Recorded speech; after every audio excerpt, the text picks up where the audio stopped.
देखिए भाई, जिंदगी बिल्कुल इस पजल की तरह से है। रोजमर्रा की भागदौड़ में ऐसी पूरी तरह से उलझी पड़ी हुई। एक सिरे को जोड़ने की कोशिश करो तो दूसरा सिरा कहीं छूट जाता है। जैसे घर ऑफिस की आपाधापी में कई बार सेहत नजरअंदाज हो जाती है। लेकिन जब जिंदगी ही दर्द से भरी होगी तो वो दौलत शोहरत किस काम की।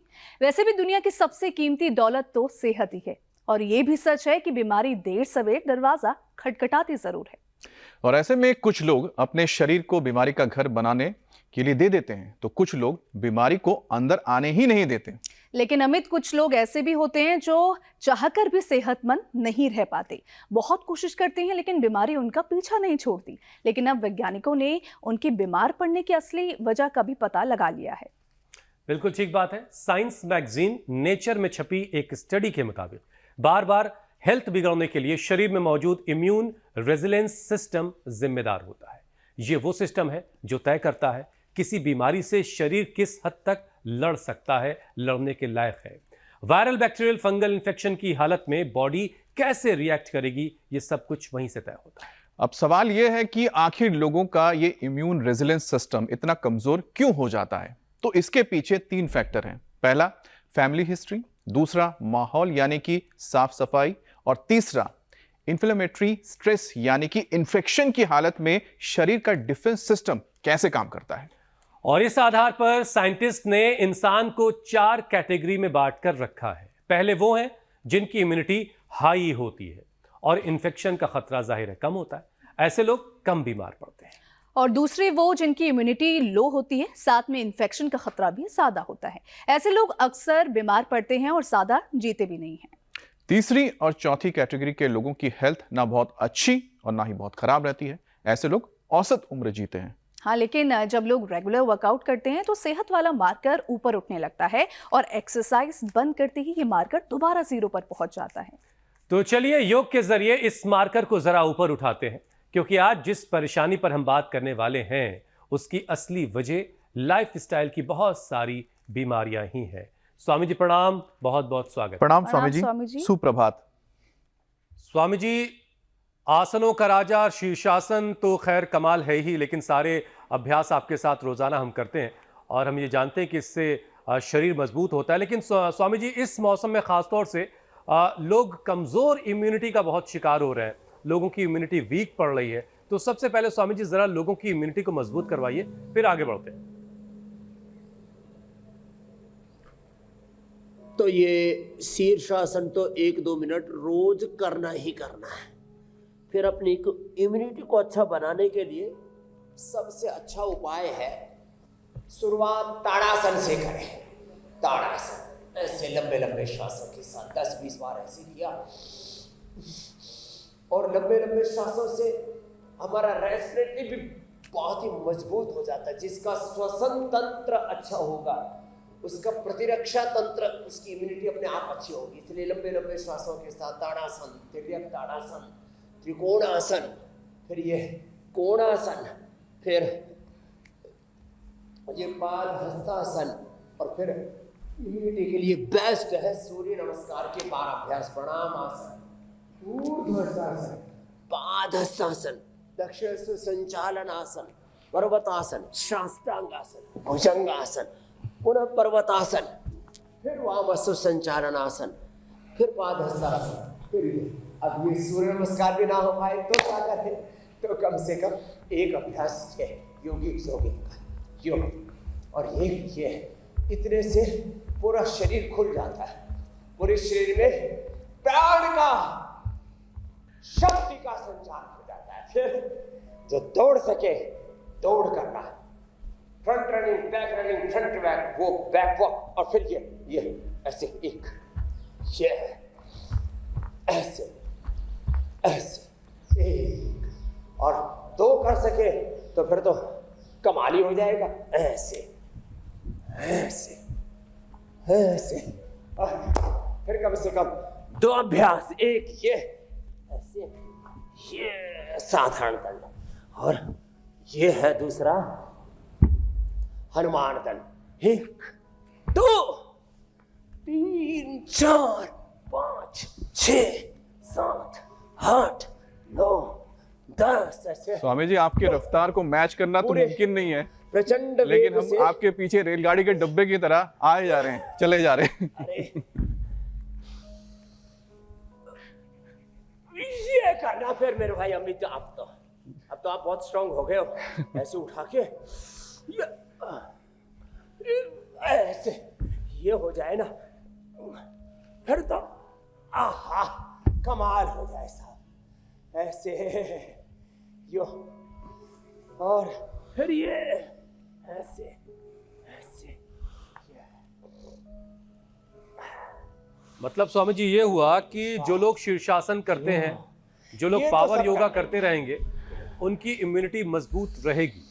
लेकिन स्वामी जी कई बार ऐसा भी देखा गया कि बहुत सारा एक्सरसाइज वर्कआउट 100% करने वाले लोग भी इस मौसम में, जब मौसम बहुत उतार चढ़ाव ले रहा है, ऐसे मौसम में कफ कोल्ड के शिकार हो जाते हैं और कई बार उनको खांसी भी बनी रहती है। अब इसकी वजह से हर्निया की परेशानी बढ़ सकती है, क्योंकि जोर से खांसने की वजह से इंटरनल ऑर्गन्स बाहर की तरफ निकलने लगते हैं।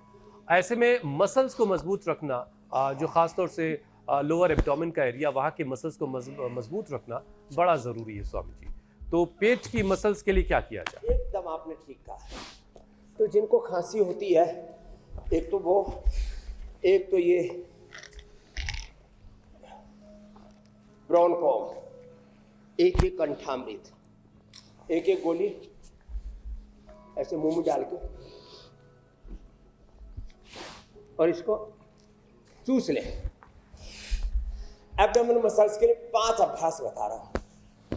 कभी जिंदगी में हर्निया होगा नहीं, और है तो मिट जाएगा। लो, सहज ऐसे झुक गए और यूं रुक गए।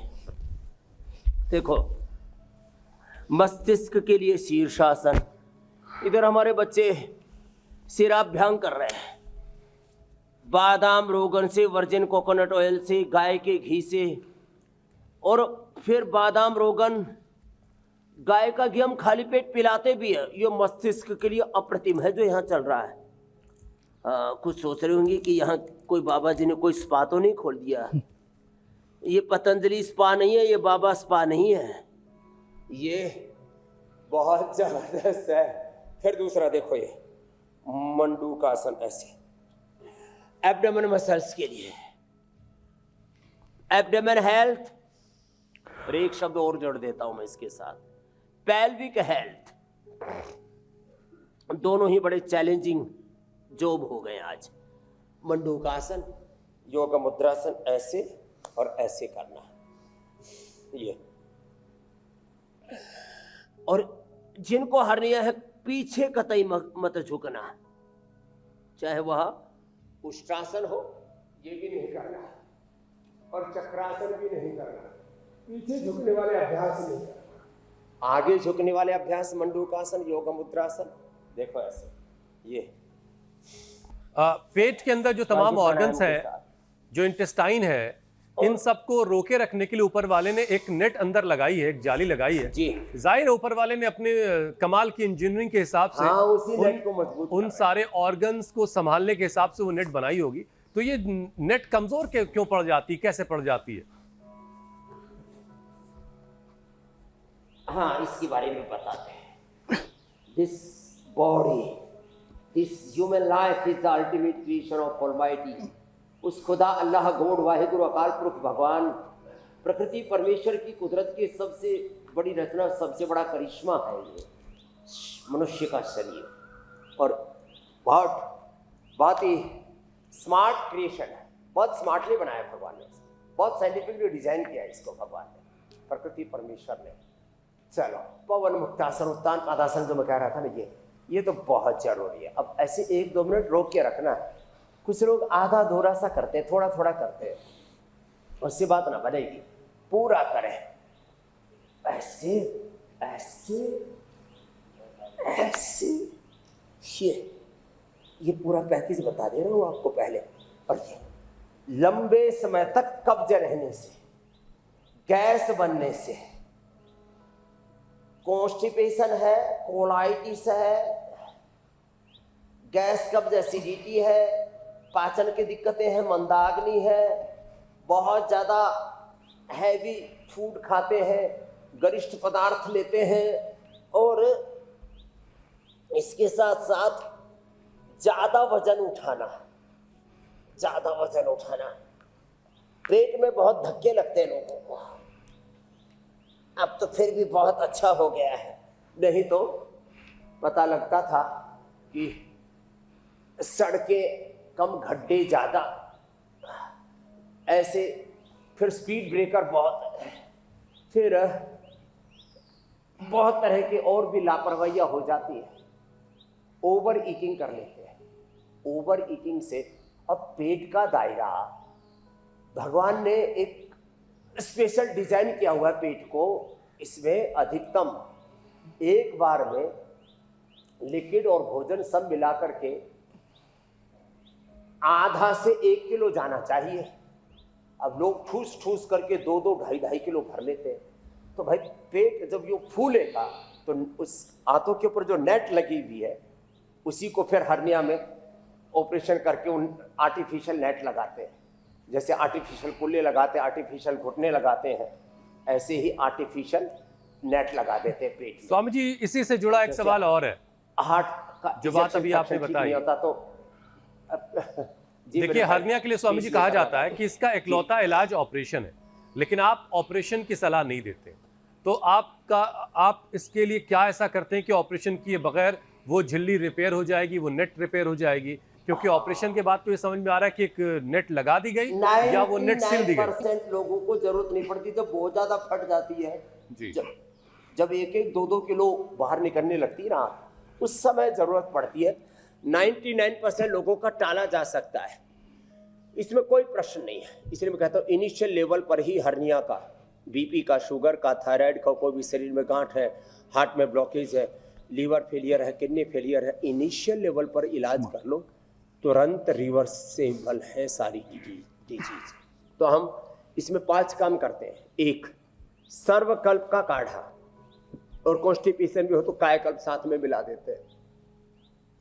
सर्वकल्प कायाकल्प का काढ़ा, उसमें थोड़ा अमरूद और अनार के पत्तों का रस, और किसी को पूरा ही मिल जाए तो फिर तो बात ही नहीं। भूमियावला, पुनर्नवा, मकोई, शोनाक और एरंड के पत्तों का रस, 5 चीजें एक उपाय है। दूसरा उपाय, जब हर्निया हो जाता है तो भुजंगासन और उष्णासन आदि भी नहीं कराते। मैंने अभी बोला था आपको, जो उसका पैकेज पूरा बता चुके हैं उतना ही करवाते हैं। मात्र 2 आसन ही हमने करवाए लंबे समय तक, बैठ करके मंडूकासन, लेट करके पवन मुक्तासन, ये 2 ही आसन कराए, ये और ये दूसरा उपाय है। तीसरा उपाय है खाली पेट लीवोग्रिट, खाने के बाद लीवामृत पुनर्नवारिष्ट के साथ, कब्ज है तो अभयारिष्ट के साथ, कोलाइटिस है तो कुटजारिष्ट के साथ, भूख कम लगती है, मंदाग्नि है तो द्राक्षासव। स्वामी जी, आपके जवाबों में मेरा अगला सवाल जो है वो छिपा होता है।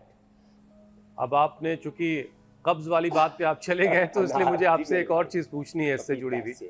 स्वामी जी, बहुत सारे लोग ऐसे हैं जो लंबे वक्त से कब्ज से जूझ रहे हैं, बहुत सारे लोग गैस और एसिडिटी की वजह से लंबे वक्त तक परेशान रहते हैं। तो क्या हर्निया की एक बड़ी वजह ये दोनों परेशानियां भी हैं? और अगर ऐसा है तो इन दोनों बीमारियों को जड़ से मिटाना फिर बहुत जरूरी है। बिल्कुल आप ठीक कह रहे हो। लंबे समय तक खांसी रहना, जैसे आपने पहला बताया, वो कारण है, और उससे फिर आंतों पर अतिरिक्त जोर पड़ता है।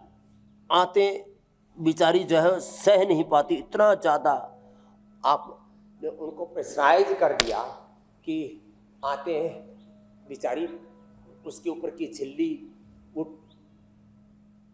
खंड बंड हो गई, टूट फूट गई। अब उसके लिए अभ्यासों के साथ साथ, अब देखो, गोमुखासन भी अच्छा है, ये हाइड्रोसील के लिए, हर्निया के लिए भी, होले होले उसमें धीरे धीरे कपालभाति कराते, कपालभाति तेजी से नहीं करना, पाइए प्राणायाम, और ये बहुत अच्छा है।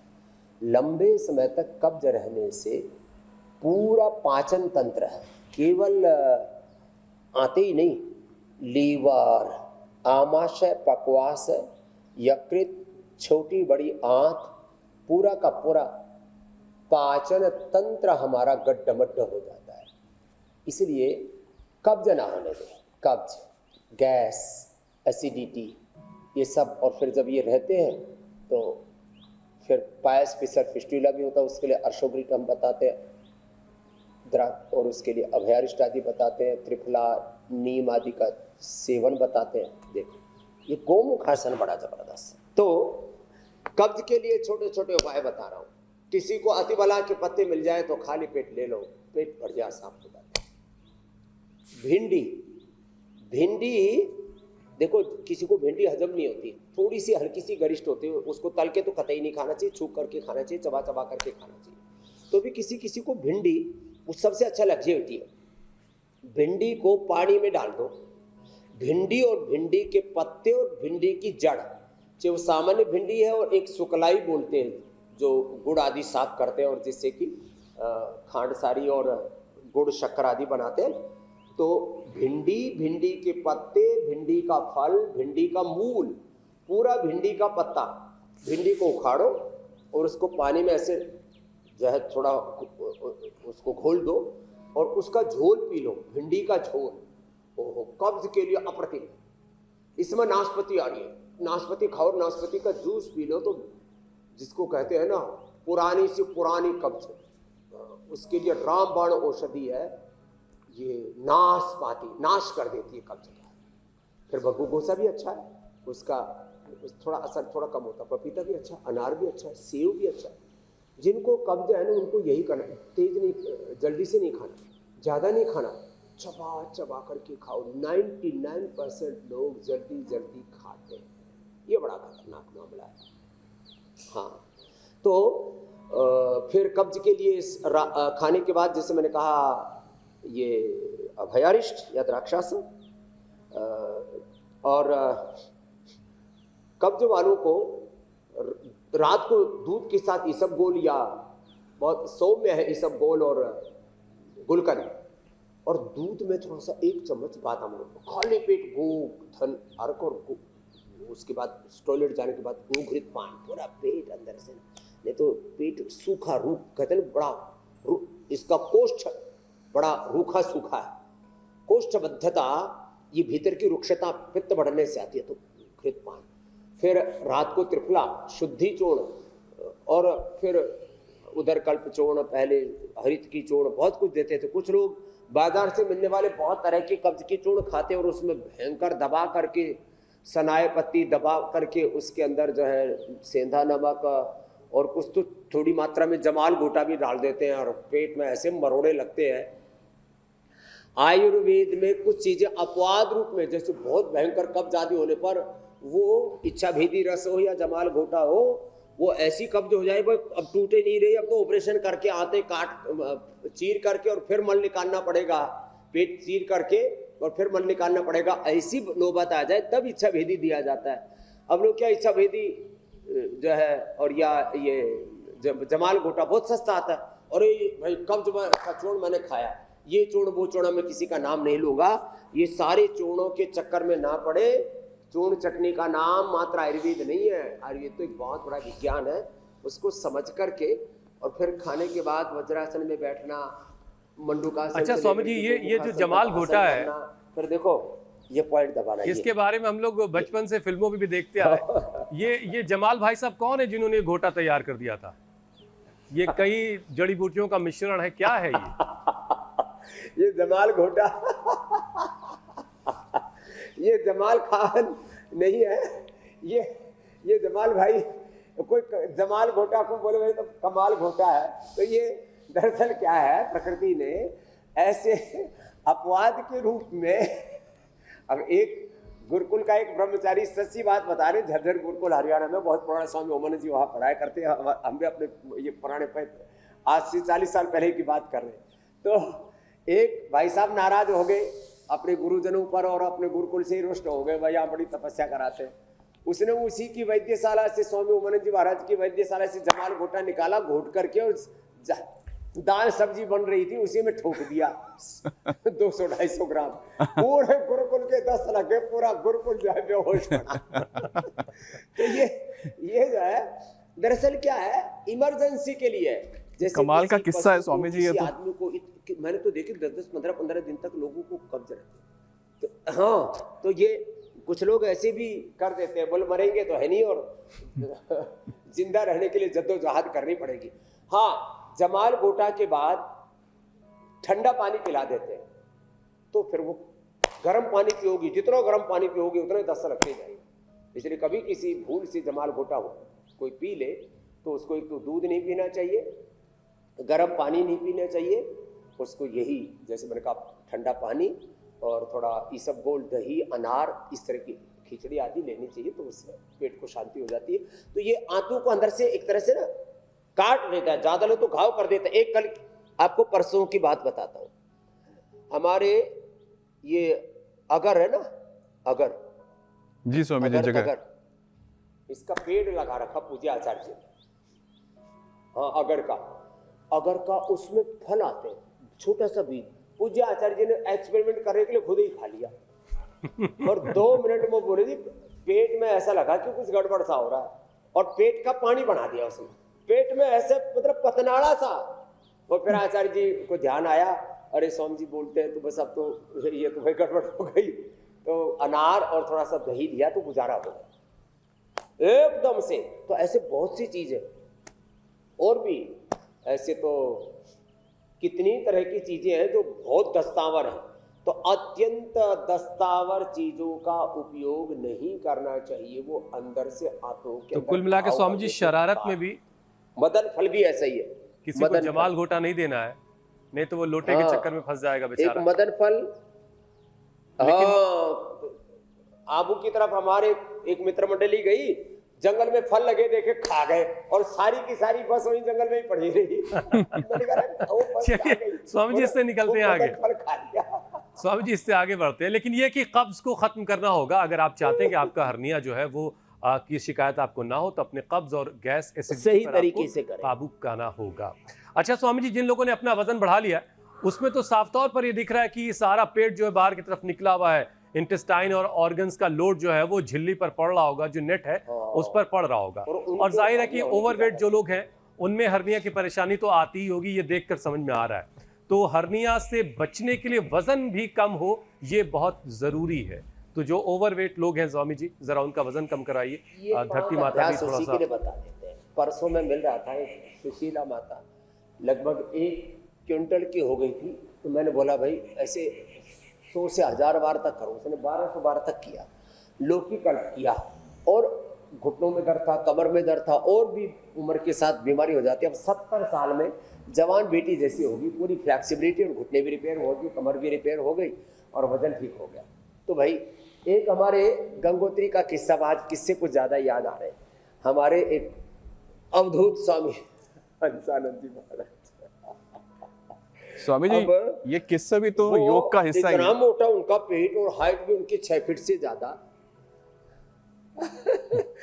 और वो उनको हर्निया हो गया, हॉस्पिटलाइज कर दिया भक्तों ने, गंगोत्री से उतारा अवधूत जी महाराज जी को, और हॉस्पिटल में बोले भाई इनका हर्निया का ऑपरेशन करो। उनके भक्त ले आए लड्डू, तो वो लड्डू खा रहे। डॉक्टर ने बोला बाबा जी आपका हर्निया का ऑपरेशन करना है, ये लड्डू ये यहाँ से ही निकलेंगे। बोलो भाई जब करना ही है तो 1-2 और कर देना लड्डू। तो ये मामला ऐसा हो जाता है। लोग जो है ना कई बार ऐसा मतलब किसी बात को सीरियसली नहीं लेते। चलो भाई साधु महात्मा तो उनके पीछे कोई रोने वाला नहीं है, मान लो जो कोई एकांतिक साधना कर रहे हैं, अवधूत है, अरे भाई तुम तो अपने लिए, अपने बच्चों के लिए, अपने परिवार के लिए अपनी सेहत का ख्याल रखो मेरे भाई। तो ये भाई बाहर के जितने लड्डू खाओगे फिर ये लड्डू इधर ही निकलेंगे, कुछ नाभि के नीचे, कुछ दाएं बाएं तरफ, और ऊपर से हाइट्रस हर्निया। सभी प्रकार के हर्निया के लिए जरूरी है वेट को कंट्रोल रखो। इसके लिए 2 अभ्यास तो ये हो गए, मेदो हर वेट गो हो गया, लौकी की सब्जी सबसे अच्छी है, निर्दोष, वात पित्त कफ त्रिदोष, कोई भी चीज नहीं बढ़ती उससे। लौकी का सूप या लौकी का जूस जिनकी पित्त की प्रकृति हो, लौकी का प्रयोग ज्यादा करें, और एकदम से अनाज नमक मीठा गरिष्ठ चीजें कम कर दें। एक तो बैठ करके त्रिकोणासन चक्रासन, लेट करके दोनों पैर से नहीं हो पाएगा, ज्यादा भारी है तो एक पैर, अर्धलासन, पादवृत्तासन, द्विचक्रिकासन, ऐसे लगातार करें।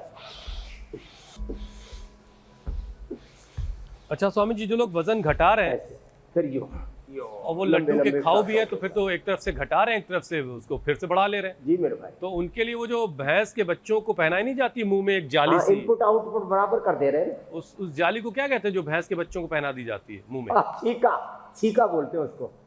वो छीका उनके मुंह में लगा देना छीका। चाहिए।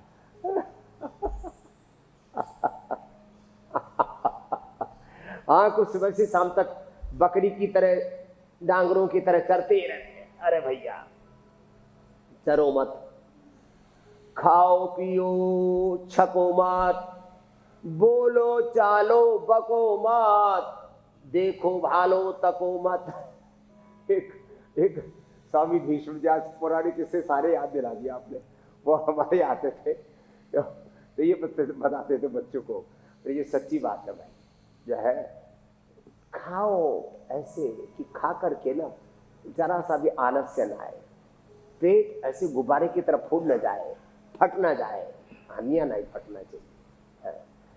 तो ऐसे जीवन को ना मर्यादा में जीना पड़ेगा। इसलिए योग का पहला ही सूत्र मेरे भाई हुसैन जी, अथ योगानुशासनम, युक्ताहार विहारस्य युक्त चेष्टस्य कर्मसु युक्त स्वप्नावबोधस्य योगो भवति दुःखहा।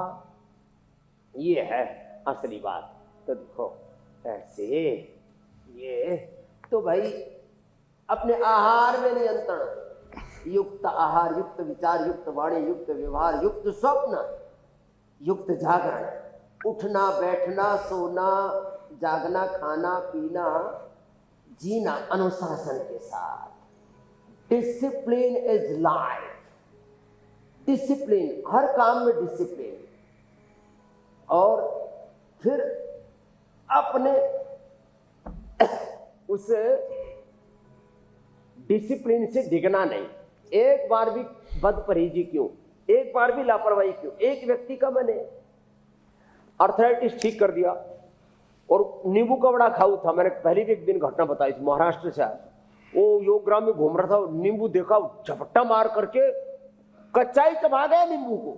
अब ये भी देखो किसकी क्या पसंद और कैसे लोग जो है ना। अब अर्थराइटिस ठीक किया था, दौड़ने लग गया था, अगले दिन ठोड़ बैठ गया खाट में। ऐसे ही किडनी मैंने ठीक की, फिर एक दिन सारी बात परहेजी कर ली, लड्डू जलेबी गोलगप्पे रसगुल्ले सब खा लिए। फिर बोले जी अगले दिन से कुछ गड़बड़ हुआ, फिर जो क्रिएटिनिन 8-10 साल जो 2 पर आ गया था, वापस फटाक से ऐसे एकदम से स्पार्क किया कि पहुंच गया वापस 5 पर। तो भैया किडनी के रोगी हो, डायबिटीज के रोगी हो, थायराइड के रोगी हो, ब्लड प्रेशर के रोगी हो, अस्थमा अर्थराइटिस के रोगी, भैया अर्थराइटिस हो रखा है तो खट्टी चीजें नहीं खानी, अस्थमा है तो चिकनी चीजें नहीं खानी। उसने पेल दिया पूरा घी पे आइसक्रीम और फिर अरे बाबा जी मरूंगा। अरे मरेगा तो भाई बद परहेजी मत कर, सब चीजें सबके खाने के लिए नहीं होती। और एक बात अंतिम, फिर आप आगे ले लेना, जो आपको अच्छा लगता है, अच्छा लगना तो ये तो मन का पूरी बेईमानी या तुम्हारी आदतों पर निर्भर करता है। अच्छा जो लगता है वो नहीं खाना पीना, वैसा नहीं चाहिए। जो आपके लिए अच्छा होता है, एक होता है अच्छा लगना। अब जो नशा करते हैं उनको नशा बहुत अच्छा लगता है। अच्छा लगने और अच्छे होने में फर्क है। चाहे वो नशा है, चाहे वो दाल रोटी सब्जी क्यों ना, घी दूध ही क्यों ना। मतलब ये हुआ स्वामी जी की जो चीज अच्छी है वो याद करें, वो जरूरी नहीं कि आपके लिए भी अच्छी हो, वो डिपेंड करता है पर्सन टू पर्सन, वो वेरी करती हैं चीजें। लेकिन वजन काबू किसी और के लिए अच्छी है, वो तो आपके लिए अच्छी नहीं हो सकती। वजन को काबू में करना ये हर किसी के लिए अच्छा है और हर किसी के लिए जरूरी भी है। अच्छा स्वामी जी, बहुत सारे लोग ऐसे हैं जिनको डायफार्मिक हार्निया की समस्या होती है। अब ये डायफार्मिक जो हार्निया ये है क्या, ये भी जरा बताइए, क्योंकि ऐसे लोग ना चैन से सो पाते हैं ना ढंग से कुछ खा पी पाते हैं।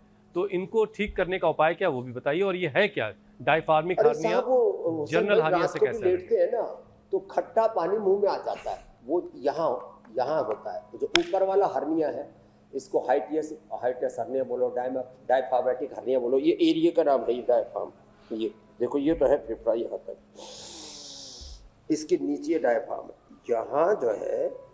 अब जब लंबे समय तक एसिडिटी और गैस बनती है तो यहाँ घाव हो जाते हैं, एसिड जमा हो जाती है, यहाँ एक तरह से एक जोहड़ सा तैयार हो जाता है, एक झोल सा, एक पूरा मतलब गड्ढा सा भर जाता है। किससे? एसिडिटी से, एसिड से। लेटते ही मुंह में आती है। तो फिर एसिडिटी दूर करें सबसे पहले। तो ये कब्ज से होता है, जो नीचे वाला हर्निया है, ये नाभि के नीचे दाएं बाएं और पेट में, नाभि में यूँ पूरा जो नींबू सा लड्डू सा निकलता है ना बाहर, वो उसका तो कब्ज और पाचन के दूसरे रोग कारण, इसका एसिडिटी कारण है। तो इसके लिए एसिडिटी के लिए मोती पिष्टी आधा से 1 ग्राम, हम तो 2 ग्राम पूरे दिन भर पिला देते हैं 1 गिलास पानी में, और वो भी चांदी के लोट का गिलास आजकल सबके घरों में मिल ही जाता, अभी थोड़ी महंगी हुई, पहले तो बड़ी सस्ती थी। तो 1 गिलास तो चांदी का सबके घर में होता है, या पूजा पाठ आदि में किसी न किसी रूप में लोग प्रयोग करते होंगे। चलो, उसमें मोती पिष्टी भिगो करके उसको ले लें। एसिडिटी ठीक, हर्निया में तुरंत फायदा। अविपत्ति करचूर्ण 100 ग्राम, मुक्ता शुक्ति 10 ग्राम, और उसमें शंख कपर्दक आदि भी मिला सकते हैं, मोती पिष्टी भी। तो उसका 1-1 चम्मच सुबह शाम ले लें। साथ में कब्ज भी हो तो त्रिफला रात को ले लें। त्रिफले में त्रिफला चूर्ण, हरड़ बहेड़ा आंवला, उसमें नीम के पत्ते ऐसे ले लें, उसको छाया में या धूप में जैसे भी मौसम की अनुकूलता हो, सुखा करके और फिर उसका पाउडर बना करके हरड़ बहेड़ा आंवला नीम, और उसको ले लें। उससे एसिडिटी और ये हर्निया, सभी तरह का हाइटस हर्निया हो या नीचे वाला हर्निया हो, दोनों ही ठीक होते हैं। अब अगली बात, फिर शीशम, पीपल, बेल, दूर्वा, दूधी घास, नीम के पत्ते, ये सब एसिडिटी को दूर करते हैं। एसिडिटी के लिए सबसे बेस्ट मैंने पाया लौकी का, पेठे का जूस, और अंकुरित फल, साग सब्जियाँ थोड़ी मात्रा में चबा करके, मिर्ची मसाला ये सब थोड़ी दिन के लिए बंद कर दें। कपालभाति धीरे धीरे करें, बाह्य प्राणायाम करें, ये अच्छा। और ये पिंडली दबाने वाला जो प्रयोग है, ये तो सभी प्रकार की हर्निया, चाहे ऊपर वाला हर्निया हो चाहे नीचे वाला हर्निया, डायफ्राम वाला हर्निया हो या नाभि वाला हर्निया, नाभि के आसपास वाला, सबके। ये अच्छा कि आपने ये विषय ले लिया। बहुत लोग इससे पीड़ित रहते हैं, और थोड़ा थोड़ा शुरू होते ही फिर उसका इलाज नहीं करते, फिर जो मोटे मोटे पूरी, जैसे कहते हैं ना, नींबू से और पूरे के पूरे लड्डू से, सेव से बाहर निकलने लगते हैं, तो मोटे मोटे, तब फिर परेशान होते हैं। उसमें पेन भी असह्य होता है, और फिर एक के बाद दूसरा हर्निया फूटता है। वो ये कोई भी बीमारी ना इनिशियल लेवल पर ठीक कर ली जाए तो अच्छी रहती है, नहीं तो फिर वो मामला बिगड़ गया तो फिर जब उग्र रूप ले लेती है ना, प्रचंड रूप ले लेती है, तो प्राण घातक हो जाता है जी। अच्छा स्वामी जी, जो लोग बच्चे वाले हैं वो जानते हैं कि घर में बच्चों के लिए बहुत सारे इंतज़ाम करने पड़ते हैं, उनके लिए खिलौने लाने पड़ते हैं, उनको खुश रखने के लिए बहुत सारे और इंतज़ाम भी होते हैं। लेकिन बहुत सारे मामलों में ये खिलौने का इंतज़ाम स्वामी जी कुदरती तौर पर होता है। कई ऐसे केसेस हैं जहाँ पर नाभि के पास एक गोल सी गेंद सी उभर आती है, और फिर घर के बच्चे उसी से खेला करते हैं। अब स्वामी जी, इससे कई बार लोगों को परेशानी नहीं होती है, कई बार लोगों को इससे परेशानी होती भी है, कई बार ऑपरेशन के बाद भी ये चीज़ निकली रहती है। तो ये क्या है? इसको इग्नोर करना है या इस पर ध्यान देना है?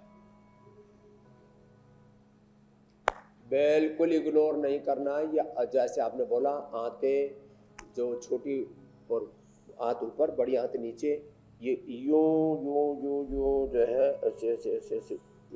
आजकल तो सभी को पता लगा है कि आंत सीधी नहीं होती है, ऐसी ऐसी ऐसी होती है। सीधी हो तो जो खाएंगे ऊपर से डाला नीचे से पूरा निकल जाएगा, और उसमें फिर जो है वो जब तक आहार को अवशोषित नहीं कर लेती, एब्जॉर्ब नहीं कर लेती पोषक तत्वों को, तब तक उसको बाहर नहीं निकालती। तो 32 फीट जो लंबी आंत है, उसके ऊपर जो एक झिल्ली सी बना रखी है, नेट सी बना रखी है प्रकृति ने, वो ही जब कहीं से कमजोर पड़ती है तब थोड़ा सा निकलना शुरू होता है। तो थोड़ा निकलता है तो दर्द नहीं होता, जब ज़्यादा निकलता है ना तो फिर उसमें जो है एक तो बहुत असह्य वेदना होती है, उसमें फिर कई बार मल फंस जाता है, कई बार उसमें गैस और वो अवरोध हो गया ना किसी प्रकार के आहार आदि का, फिर तो तुरंत इमीडिएट ऑपरेशन कराना पड़ सकता है। तो ऐसी नौबत ना आए, इसलिए जरा सा भी कहीं से पेट में उभार दिखे, तुरंत जो हमने सर्वकल्प का, अमरूद के पत्ते और अनार के पत्ते का बताया, और घोम्यावला पुनर्नवा मकोई शोनाक अरंडी के पत्तों का रस बताया, लिवोग्रिड का प्रयोग बताया और कब्ज आदि को दूर करने के या एसिडिटी आदि को दूर करने के उपाय बताए। इन उपायों को अपनाना चाहिए। किसी भी बीमारी की अनदेखी मेरे भाई ठीक नहीं है। अच्छा स्वामी जी, अब बिल्कुल हम कार्यक्रम के आखिरी पड़ाव पर हैं। अब लोग इंतजार इस बात का कर रहे हैं कि प्राणायाम के जरिए हर्निया वाले लोग कैसे फायदा उठा सकते हैं। प्राणायाम कैसे फायदा देगा स्वामी जी? लंबा लंबा श्वास ले, बहुत जोर से ऐसे ना। ये भस्त्रिका जो है ये जवान बच्चों के लिए, यूथ के लिए, जेंजीज के लिए, यंगस्टर्स के लिए, पहलवानों के लिए है।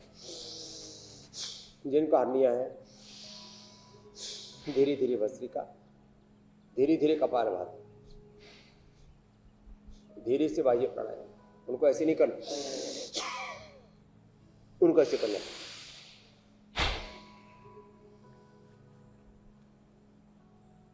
होले होले, आहिस्ता आहिस्ता, बड़े प्यार से, ऐसे सहजता के साथ करना है बाह्य प्राणायाम। अनुलोम विलोम भी, ईड़ा पिंगला सुषुम्ना चंद्र स्वर सूर्य स्वर, मूलाधार से सहस्रार तक, मूलाधार की नीचे से बाईं ओर से ईड़ा, दाईं ओर से पिंगला, बीच से सुषुम्ना, और ये तीन नाड़ियां ऊपर उठती है। इससे मुख्य रूप से सतम च एका हृदय नाड्या तासा मूर्धान अविनिश्रितैका तया ऊर्ध्वमायन अमृतत्वमेति विश्वंगन्य तत्कर्मणे भवन्ति। 101 प्रधान नाड़ियां, उसमें सुषुम्ना नाड़ी प्रमुख है। और ये तो 72,72,10,201 नाड़ियां सब अनुलोम विलोम के साथ जुड़ी हुई। उससे जुड़ा हुआ पूरा 37 ट्रिलियन सेल्स का ताना बाना, उससे जुड़ा हुआ हमारा 63 अरब किलोमीटर लंबा हमारा डीएनए का ट्रैक, उससे आरएनए, डीएनए, प्रोटीन फास्फोराइलेशन और एक एक ब्रेन की न्यूरॉन्स की सिग्नलिंग जुड़ी हुई है अनुलोम विलोम से। चाहे हमारा लॉजिकल ब्रेन है, चाहे इमोशनल ब्रेन है, एक एक क्षण के भी 1 करोड़वीं हिस्से में 100 ट्रिलियन से ज्यादा सिग्नलिंग अनुलोम जो है सहज रूप से शरीर में होती है। अनुलोम विलोम से राइट डायरेक्शन में अपने शरीर की सिग्नलिंग होने लगती है और हम सामान्य चेतना से, अधम चेतना से, लोअर कॉन्शियस और एक मीडियम कॉन्शियस, नॉर्मल कॉन्शियस से ऊपर उठ करके हायर कॉन्शियसनेस में, उच्च भाव चेतना में, आत्म चेतना, गुरु चेतना, ऋषि चेतना, देव चेतना, राम चेतना, कृष्ण चेतना, हनुमत, शिव चेतना में प्रतिष्ठित हो जाते हैं भगवान भगवती में। ये है अनुलोम विलोम की महिमा। रोग मिटेंगे, दुख कटेंगे, जीवन की सारी अंधियारे छटेंगे। इसलिए प्राणायाम को बड़ी गंभीरता से लेना। ये देखने में हल्का लगता है स्वामी जी, आज हमने मिटाता, दुख मिटाता और भव बंधन काटता है, सारे रोग, सारे विकार, सारे दोष मिटाता है। स्वामी जी, आज हमने हर्निया से जुड़ी हर एक सवाल का जवाब आपसे जान लिया। मुझे लगता है कि हर्निया से जो लोग जूझ रहे होंगे वो उस बीमारी से अब जरूर बाहर निकल आएंगे। कल फिर आपसे किसी और विषय पर बात होगी, किसी और बीमारी से निपटने के तरीके आपसे सीखे जाएंगे। बहुत बहुत प्रणाम, धन्यवाद, फिर मिलेंगे। प्रणाम स्वामी जी। रोग मुक्त बनाने तक लगे रहेंगे। बहुत बहुत शुक्रिया स्वामी जी।